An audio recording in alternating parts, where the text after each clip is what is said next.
Un gentil organisateur qui nous a proposé de donner un petit peu d'une nouvelle forme à notre procession avec des lettres qu'on a déjà utilisées mais de façon statique. On va essayer de les faire vivre de façon mobile.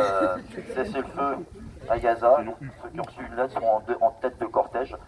Et puis les autres derrière avec des slogans. On va voir comment ça se passe. On a prévu une prise de parole comme on fait souvent sur la place du centre. On verra parce qu'il y a des festivités organisées par les commerçants de la ville aujourd'hui et apparemment il y a peu de place. Sinon, on a prévu de descendre dans les rues piétonnes et de faire dispersion au pied des statues en bas, là, comme on l'a déjà fait. Et les prises de parole auraient lieu là à ce moment-là. Voilà, donc je passe le micro à Françoise. Bonjour à toutes et tous. Jean-Paul Delesco, secrétaire général de l'Union départementale CGT du Nord, vient d'être condamné à 1 an de prison avec sursis, je cite, pour apologie du terrorisme, et à 5 000 € au titre de préjudice moral aux parties civiles du procès dont l'organisation des Juifs d'Europe.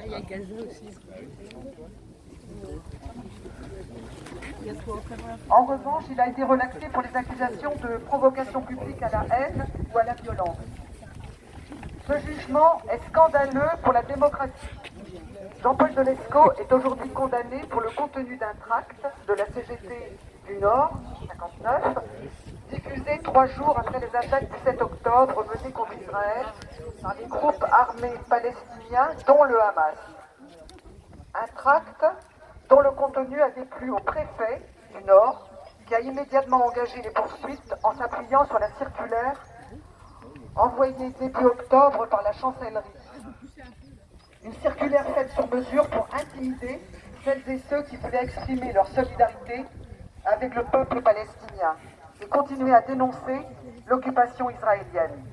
Le garde des Sceaux et avec lui tout le gouvernement d'Emmanuel Macron n'ont plus qu'un seul but: faire passer pour une apologie du terrorisme tout propos qui chercherait à contextualiser et expliquer les attaques du 7 octobre, au lieu de les condamner purement et simplement. Et bien souvent, les soupçons d'antisémitisme ne sont pas loin.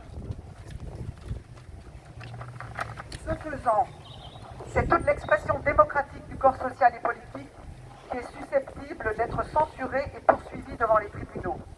En condamnant Jean-Paul Delesco, le tribunal de Lille a franchi une étape supplémentaire dans la criminalisation de la solidarité avec la Palestine occupée et colonisée.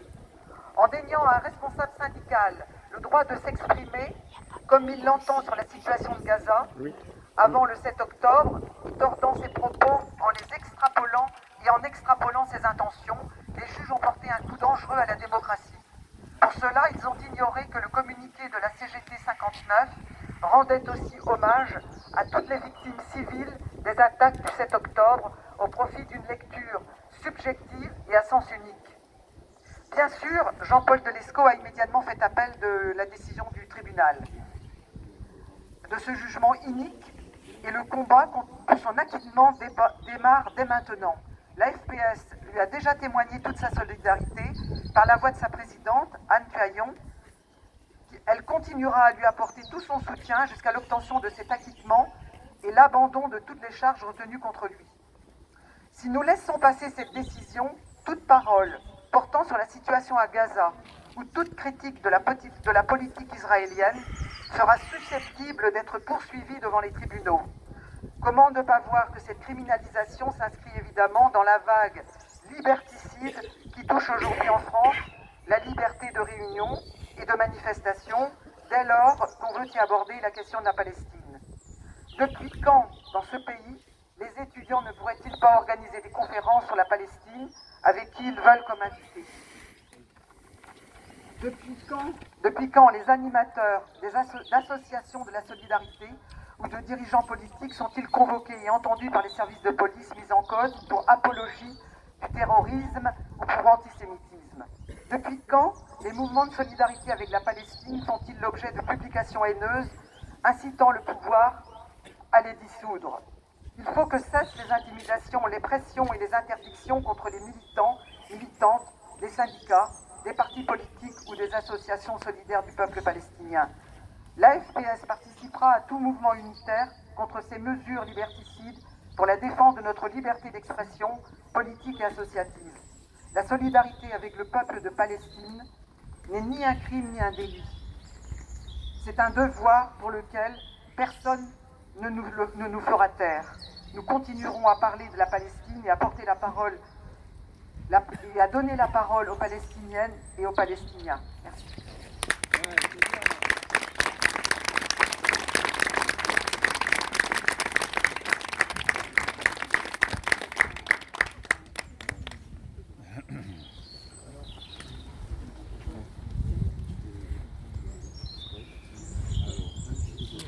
Bon, alors on va...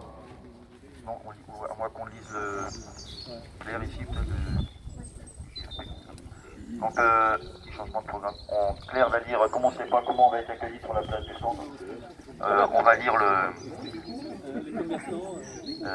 Claire va lire un communiqué de l'UJFP, Union des Juifs Français pour la paix, dont elle est membre, en plus d'être présidente de la FPS Trégor.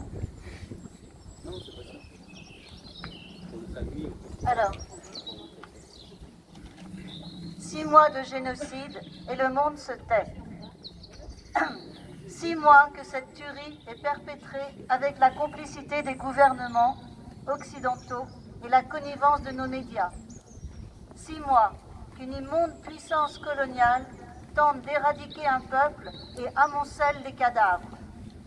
En 6 mois, plus de 33 000 humains, auxquels il faudrait ajouter plus de 10 000 disparus, dont près de la moitié d'enfants, ont été assassinés avec des armes fournies par nos prétendues démocraties. Hypocrisie criminelle à tous les étages. À celles et ceux qui n'ont pas renoncé à leur humanité, il reste la nausée, le chagrin, les cris, les pleurs et l'humour noir. Ça, c'est une citation de Rudy Barnett. L'UJFP reprend totalement ces propos de Rudy Barnett. Le sionisme montre qu'il est une entreprise guerrière. Il a prémédité et réalisé le nettoyage ethnique de 1948, la Nakba. Israël est un État d'apartheid qui multiplie les crimes de guerre et les crimes contre l'humanité envers les Palestiniens. La population est quotidiennement agressée par les colons et l'armée. Cette brutalité s'accompagne d'une accélération de la colonisation en Cisjordanie. Les exécutions sommaires et les arrestations se multiplient. Le nombre de prisonniers palestiniens a explosé et ils subissent un traitement inhumain. Marwan Barghouti a été sévèrement battu en prison. Gaza est une prison bouclée par terre, par air et par mer depuis 2007. Les Gazaouis se font tirer dessus comme des lapins par les soldats israéliens qui jouent à viser les genoux. Depuis plus de 6 mois, un génocide est en cours à Gaza. La plupart des dirigeants israéliens théorisent le fait qu'il est légitime de tuer les femmes et les enfants au nom d'une prétendue lutte contre le terrorisme. Au vu et su de tout le monde, la famine est organisée à Gaza. L'occupant assassine 7 membres de World Central Kitchen, souvent des citoyens de pays amis d'Israël, pour bien signifier que tout est permis, qu'il est le seul maître et que rien ne s'opposera à l'organisation de cette famine. L'occupant tire à l'arme lourde sur des réfugiés venus chercher de la nourriture ou tentant de repartir vers les lieux dévastés qu'ils ont dû fuir. Les camions d'aide humanitaire sont bloqués à l'entrée de Gaza par des manifestants d'extrême droite et par l'armée. Utiliser la famine comme arme de guerre constitue un nouveau crime contre l'humanité. Les Gazaouis témoignent tous les jours de la violence gratuite, de la cruauté dont ils sont victimes. Il y a une différence entre un tueur qui tue sa victime et un tueur qui pratique le meurtre comme s'il s'agissait d'un art ou d'un passe-temps. Ils tuent de plusieurs façons. Ils stimulent leur passion pour découvrir de nouvelles façons de tuer. Ce génocide est la conséquence du colonialisme de peuplement à l'œuvre depuis 1948. Le but du sionisme a toujours été un maximum de territoire et un minimum d'Arabes. Au nom de la mémoire juive, l'UJFP affirme que nier ce qui est en cours, c'est du négationnisme. Le sionisme, une fois de plus, bouleverse les identités juives dans un retournement inacceptable de notre histoire et de nos valeurs. En France, de nombreux partis politiques, personnalités, médias ou artistes reprennent le discours des bourreaux qui osent se présenter en victimes. Et le gouvernement poursuit sa politique de répression à l'encontre du mouvement de soutien aux droits du peuple palestinien. Israël bombarde une ambassade iranienne à Damas, l'Iran riposte et aussitôt le monde civilisé, dirigeants des régimes féodaux arabes compris, vole au secours des dirigeants israéliens. Ceux-ci ont toujours voulu détourner l'attention et ils essayent d'internationaliser la guerre qu'ils mènent contre le peuple palestinien. L'UJFP réaffirme sa solidarité totale avec la population de Gaza. Elle continuera inlassablement à populariser les témoignages, à secourir la population, à dénoncer les assassins et leurs complices.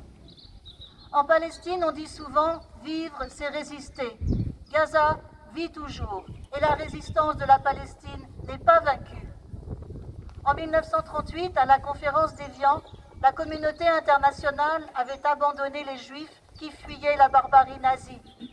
L'histoire ne doit pas bégayer.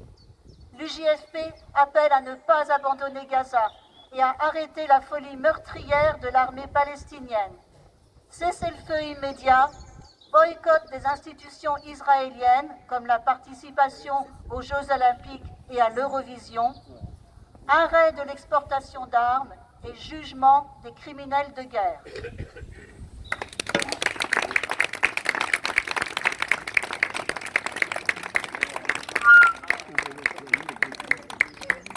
Alors, on va donc essayer d'organiser le défilé en mettant le slogan cessez-le-feu à Gaza devant. Je ne sais pas comment ça va être visible, donc c'est Gérard qui organise.